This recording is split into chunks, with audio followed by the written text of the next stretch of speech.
Are you Baelor Targaryen? No. Then would you move? Welcome to Ms. Mojo, and today we're looking at new shows, as well as shows returning from a lengthy hiatus, that we're the most excited to see in 2026. Yes! It's okay to laugh! I'm hilarious! Number 10, Scrubs, Season 10. It's never good to live in the past too long. As for the future, thanks to Dan, it didn't seem so scary anymore. It could be whatever I want it to be. Scrubs ended on the perfect note with its 8th season. The problem is that they made a 9th season, hurting the sitcom's legacy. None of them showed up. I got us all these glow-in-the-dark necklaces so we wouldn't lose each other when we were out on the town. This revival, which is debuting in February, may put the sacred back in Sacred Heart. Zach Braff, Sarah Chalke, Donald Faison, Judy Reyes, and John C. McGinley are all returning with newcomers like Vanessa Bayer and Joel Kim Booster. Despite being under contract with Warner Brothers, creator Bill Lawrence is also thankfully on board. We can't possibly do anything else without the Wonder Kid here, and he's a little bit busy. But if he finds time, I would definitely be down to do it. We're gonna do it. You guys know we're gonna do it. Now seems like the right time for a Scrubs reboot. Not only because the show still pulls in strong streaming numbers, but because the medical world has changed so much in the past 15 years. From COVID to vaccine hesitation, there's no shortage of topics to cover. That's right, people. It just got real up in here. Number 9, Elle. We're still waiting for Legally Blonde 3, but while that project lingers in purgatory, we'll gladly watch this prequel series from Amazon. Do you remember when we spent those 4 amazing hours in the hot tub after winter formal? Yeah, no. This is so much better than that! This isn't the first attempt at a TV show centered on Elle Woods. Jennifer Hall initially starred in a 2003 pilot that wouldn't surface until years later. We have higher hopes for Elle, which follows the titular character's teenage years. Reese Witherspoon remains involved as an executive producer, but newcomer Lexi Mindtree will play the Harvard-bound high schooler. I'm so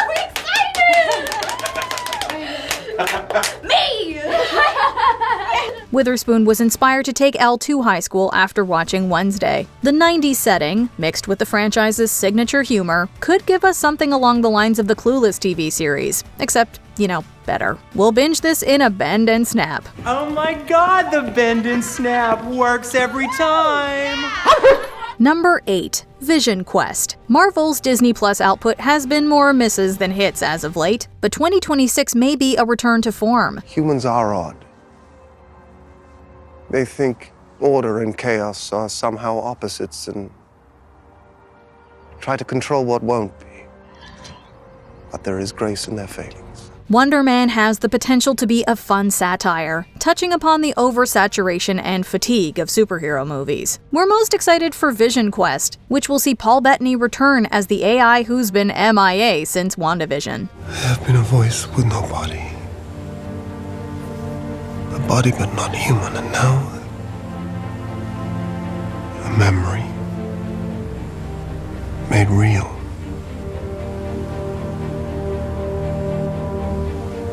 Who knows what I might be next? Vision isn't the only character making an overdue comeback. For the first time in over a decade, James Spader will portray Ultron, both as a robot and in human form. With AI being such a hot-button topic, the dynamic between Vision and Ultron could explore two sides of the same coin, one that seeks to benefit humanity, and another that risks destroying it. You're afraid. Of you. Of death. You're the last one. You were supposed to be the last. Number 7. Star Trek Starfleet Academy. The streaming era of Star Trek got off to a rocky start, but the past few shows have found their footing. Star Trek Starfleet Academy may be the boldest journey yet on Paramount+. That thing is taking us to the school? That is the school. You'll recognize a few names, like Oscar winner Holly Hunter and Paul Giamatti. Both have ties to Sandro Rosta's Caleb, a Starfleet student searching for his long-lost mother. That said, this coming-of-age series mainly centers on the next generation. No, not that next generation. Number 1, prepare an away team. Lieutenant Yar, data.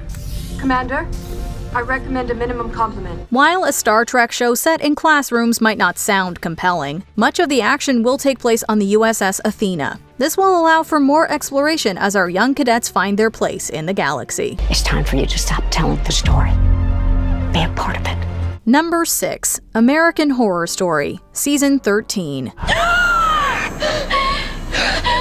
What happened to you? After taking a break in 2025, this long-running horror anthology series is returning for its lucky 13th season just in time for Halloween 2026. While the premise hasn't been officially announced, a cheeky teaser suggests that it will pick up with the witches we first met in Season 3's Coven. Fine.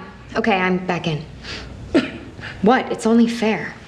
This thing started as a competition. I say we end it like one. Divination. Let's rock. The cast list only enforces this theory, bringing back Sarah Paulson, Emma Roberts, Evan Peters, Kathy Bates, Angela Bassett, Billy Lord, Gabourey Sidibe, Leslie Grossman, and Jessica Lange. It's true that this side of the mortal coil makes it impossible to get a good buzz going, but, well, old habits die hard. This season is also getting fresh blood in Ariana Grande, who previously collaborated with Ryan Murphy on Scream Queens. R.I.P. Chanel No. 2. Here's hoping Grande's character here lives longer. What do I have to do to get to heaven? And do you know what Carl Sagan said to me? That I had to make things right with you, Chanel. So that's what I'm here to do. Number 5. A Knight of the Seven Kingdoms. I know I'm just a hedge knight, but sometimes I think there could be more. Following the colossal letdown that was the Game of Thrones finale, the fantasy franchise saw something of a comeback with House of the Dragon. A Knight of the Seven Kingdoms is the second TV spin-off from George R.R. Martin. Another prequel series, the inspiration is drawn from Martin's Tales of Dunk and Egg novellas. Never heard of him. Do you know every knight in the Seven Kingdoms, then? The good ones. The Dunk is Sir Duncan the Tall, a lowly hedge knight, and the Egg is Aegon Targaryen, a young Targaryen prince turned squire. Both are underdogs, which are often the best characters in Game of Thrones. Based on what we've seen so far, the show seems to be taking a more comedic, lighthearted, perhaps even optimistic approach, while still remaining grounded in this violent world. Falling star brings luck to those who see it. So the luck is ours alone? Number 4. Euphoria, Season 3. You thought 3 years was a ridiculously long wait for new episodes of Severance and Andor? It'll have been 4 years by the time Euphoria returns. What do you want to talk about? I've just had a really long week. Much has happened behind the scenes between Seasons 2 and 3. Namely, Angus Cloud tragically lost his life. He won't be the only absent actor this season, as Barbie Ferreira chose not to reprise her role as Kat. Yet Season 3 will see the return of Zendaya, Hunter Schafer, Maude Apatow, Sydney Sweeney, and Jacob Elordi, all of whom have exploded since the series debuted. To tow, it was like 11 hours. What do you do? What do you do?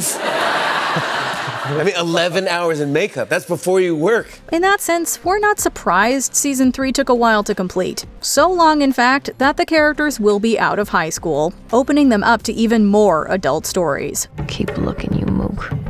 I'm Morgan Freeman, and this is the beginning of the third act. Number 3. Spider-Noir. Even when comic book movies printed money, Sony's Spider-Man universe was generally seen as a joke. We think this cinematic universe might have better luck with its first TV outing, however. Why? Well, borrowing from the Spider-Verse movies is a good start. Hey, fellas. Is he in black and white? Where's that wind coming from? We're in a basement.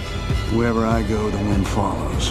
And the wind, it smells like rain. Nicolas Cage previously voiced Spider-Man Noir in the Oscar-winning Into the Spider-Verse. Cage will bring the aging crime fighter into live action with this series, which sets itself in a black and white draped 1930s New York. In my universe, it's 1933, and I'm a private eye. I like to drink egg creams, and I like to fight Nazis. A lot. While Spider-Noir thrived in animation, we believe the characters can also work in a styled live-action environment, especially if the showrunners take a page from something like Sin City. Coming to MGM Plus and Amazon Prime Video, Spider-Noir can't get here soon enough. We'll just do this Rubik's Cube until then. I don't understand it, but I will.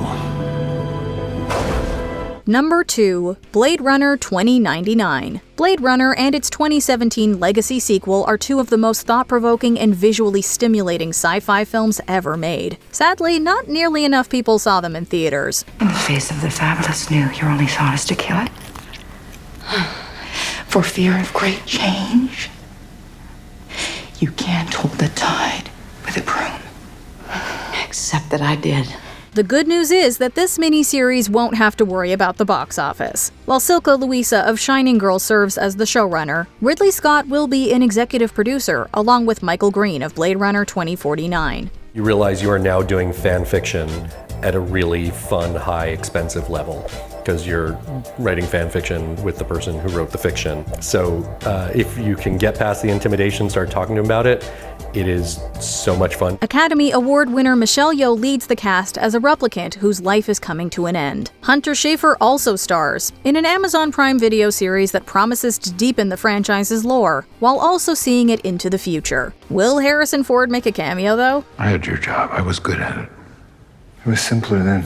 Why are you making it complicated? Why don't you just answer the question? What question? Before we unveil our top pick, here are a few honorable mentions. Star Wars, Maul, Shadow Lord. Maul will finally take center stage in this animated series. He is behind everything. In the shadows, always, but soon, very soon, he will reveal himself. Why Marshals? Case carries on the Dutton legacy. I'm changing paths.